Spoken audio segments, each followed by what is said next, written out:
All right. Well, in today's gospel, Jesus fields the million-dollar question, right? Lord, will only a few people be saved?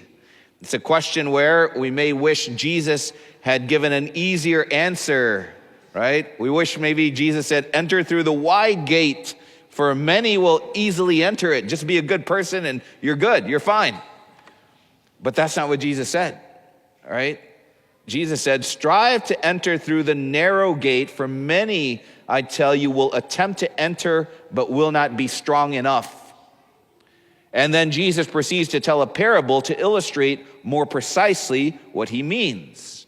A parable about a master of the house who had arisen and locked the door. And that master of the house is, of course, symbolic of Jesus, who has the power not only to throw open the gates of heaven, which he did at the resurrection, but also has the power to lock them, which is on the day of judgment. So Jesus continues the parable saying, then you will stand outside knocking and saying, Lord, open the door to us, for us. Now notice the nature of his response. He says, I do not know where you are from. And you will say, we ate and drank in your company, you taught on our streets. So the Jew who asked Jesus may think, what do you mean you don't know where I'm from? I'm part of your chosen people, Israel. Of course you know who I am and where I'm from. And so like that Jew, we too may be puzzled by that response, right? This is good, particularly for us Catholics to hear, because the cultural Catholic may be tempted to think likewise. What do you mean you don't know where I'm from? I was baptized at St. John. I went to Lumen Christi. Of course you know us. We ate and drank at the fall festival. Right? And I went to Mass at Christmas and Easter. I may not go every Sunday, but I'm a pretty good person. Right? I may not be a saint, but compared to Jeffrey Epstein, I'm pretty good. Right? But does Jesus' response here mention anything about simply being a good person? No. He says, I do not know where you are from. So notice Jesus is speaking less in moral terms, but more in relational terms. It's about knowing him and him knowing us and where we are from. In other words, Jesus is asking, what do you call home? Who do you consider your family? Who are your peeps? If you've identified yourself with me and with God's family on earth, I'd recognize you. If you've answered my invitation to follow me, and if my heavenly home was truly your heart's desire, I'd recognize you.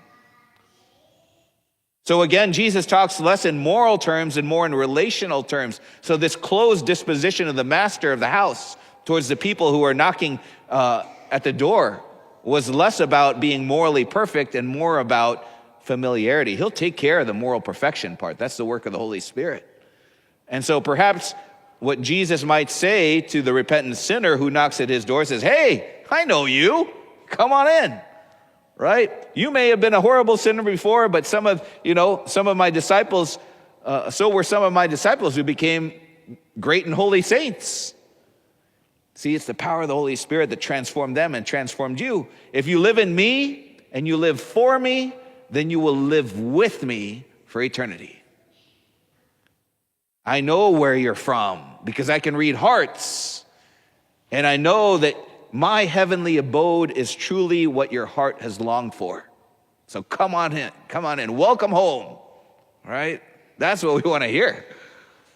And so today's gospel reminds me of when Jesus said in the Gospel of Matthew, the parallel of this in the Gospel of Matthew has Jesus saying this, not everyone who says to me, Lord, Lord, will enter the kingdom of heaven, but only the one who does the will of my Father in heaven. It's not that Jesus wants to exclude anyone from heaven, right? It's been the complete opposite, in fact. After all, he sacrificed his life for us, taken upon himself the consequences of our bad decisions so that everyone could be redeemed. But God's not going to force us to live with him for eternity. He truly wants people who love him, not the things he can give. Christ comes to us as the bridegroom. He wants a bride who will love him, not just his riches. Wouldn't you want the same for your spouse, right? You don't want to marry a gold digger who's not really in love with you. Jesus wants people who truly want to live the life that is lived in the house of the Father. And so that's why it's those who do the will of the Father that enter the kingdom of heaven, right? It doesn't mean we do that perfectly. That's why Jesus gave us that sacrament of reconciliation. You husbands and wives out there know that even though your spouses aren't perfect and they can do some hurtful things sometimes, you know that they love you.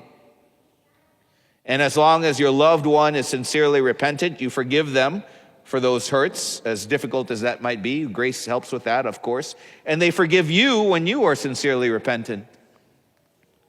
So it is with Christ the bridegroom, but even more so, for his love for us is perfect and total. On our part, we simply need to accept his marriage proposal and strive to love God with all our heart, soul, mind, and strength.